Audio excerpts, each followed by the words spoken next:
ছোট্ট একটা উদাহরণ বলি। আমরা তখন সরকারকে বলেছিলাম যে আমরা বাংলা মোটর যাব, তারা কর্ণপাত করে নাই। আমরা বলেছিলাম যে আমরা ফার্মগেট যাব, তারা বলতেছে না। এবং পরবর্তী বলছিলাম যে আমরা গণভবন যাব, তারপরে তারা কর্ণপাত করে নাই। বাট আমরা যখন গণভবনে গিয়েছি, তারা হলো আপনারা দেখেছেন সচক্ষে সবাই প্লেনের ছবিগুলো হলো ভারতে পালিয়ে গিয়েছিল। ভবিষ্যতেও আমরা বলেছিলাম বাংলাদেশে একটা বুলেটের রেভলিউশন হয়েছে, আগামীতে হলো ব্যালটের রেভলিউশন হবে। এই তরুণ প্রজন্মকে সেই ব্যালটের রেভলিউশনে বাংলাদেশের কোনো শক্তি নাই যারা প্রতিহত করতে পারবে। ইনশাআল্লাহ আমরা জয়ী হব।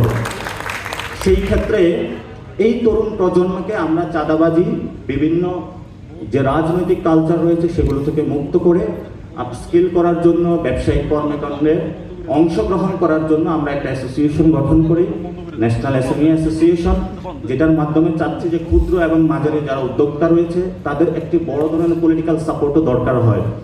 পলিটিক্যাল সাপোর্টটা এই জন্য প্রয়োজন হয়, যারা পলিসি লেভেলে কাজ করে ওইখানে পলিটিক্যাল স্টেক হোল্ডার বড় একটা অংশগ্রহণ থাকে।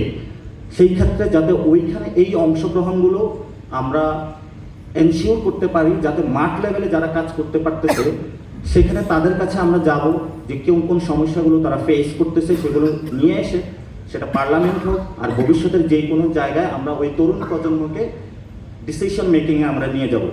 তখন তারা তাদের যে অবস্ট্রাগলগুলো ফেস করেছে সেই জায়গাতে তারা যদি কাজ করতে পারে, আরও যারা বাংলাদেশে নতুনভাবে স্বপ্ন দেখছে যে ক্ষুদ্র এবং মাঝারি উদ্যোক্তা হওয়ার জন্য, তাদের জন্য পাথওয়েটা অনেক বেশি ইজি হয়। এই প্রক্রিয়াটার জন্য আমরা এই অ্যাসোসিয়েশনটা করেছি। ইনশাআল্লাহ আপনারা সবাই ঐক্যবদ্ধ থাকবেন, ভবিষ্যতেও কাজ করবেন, এটা নিয়ে অনেক দূর আমরা এগিয়ে যাব।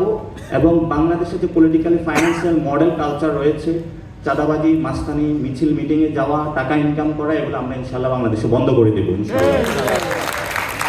তো আমি একজন ক্ষুদ্র পলিটিক্যাল উদ্যোক্তা হিসেবে যে জিনিসটা বলতে চাই, আমরা আমাদের দেশের ক্ষেত্রে ন্যাশন স্টেটের ক্ষেত্রে যে ইনস্টিটিউশনগুলো রয়েছে, এটা একজন ভাই বলেছিল এসএমই ফাউন্ডেশন রয়েছে এবং এনবিআর রয়েছে, ফাইন্যান্সিয়াল অনেকগুলো ইনস্টিটিউশন রয়েছে। এগুলোকে যেমন শক্তিশালী করে আমরা কাজ করব, তেমনিভাবে আমরা এই দক্ষিণ এশিয়াতে পিপলস ইকোনমিকে কীভাবে আমরা নতুন করে মানুষের সামনে নিয়ে আসতে পারি, অর্থাৎ জনগণের যে অর্থনীতি, জন অর্থনীতি, এটার কিভাবে আমরা নতুন করে এই জায়গা মূল্যায়ন করতে পারি, যেটা আমাদের সামনে অনেকগুলো উদাহরণ রয়েছে। চায়না রয়েছে, ভিয়েতনাম রয়েছে, তারা আমাদের সামনে গার্মেন্টস ব্যবসা শুরু করেছে, তারা অনেক দূর এগিয়ে গিয়েছে, কিন্তু আমরা এখনো সেই জায়গাতে স্ট্রাগলিং করতেছি, আমরা কেন পারতেছি না? তো সেই জায়গাতে যখন আমাদের বন্ধুরা এসেছিল এই গণ অভ্যুত্থানের পরে, তারা আমাদেরকে জিজ্ঞেস করেছিল যে আপনাদের পলিটিক্যাল পার্টির আপনাদের সামনের পলিসিটা কি হবে। সেখানেও আমরা বলেছিলাম বর্তমানে যারা ক্ষুদ্র এবং মাঝারি উদ্যোক্তা রয়েছে, গত 15 বছরে তারা অনেক বড় ধরনের নির্যাতনের শিকারের মধ্যে দিয়ে গিয়েছে।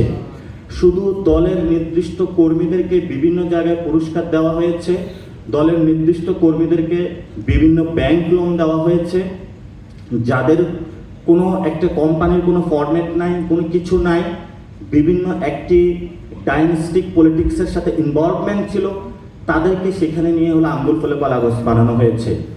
আপনারা বাংলাদেশ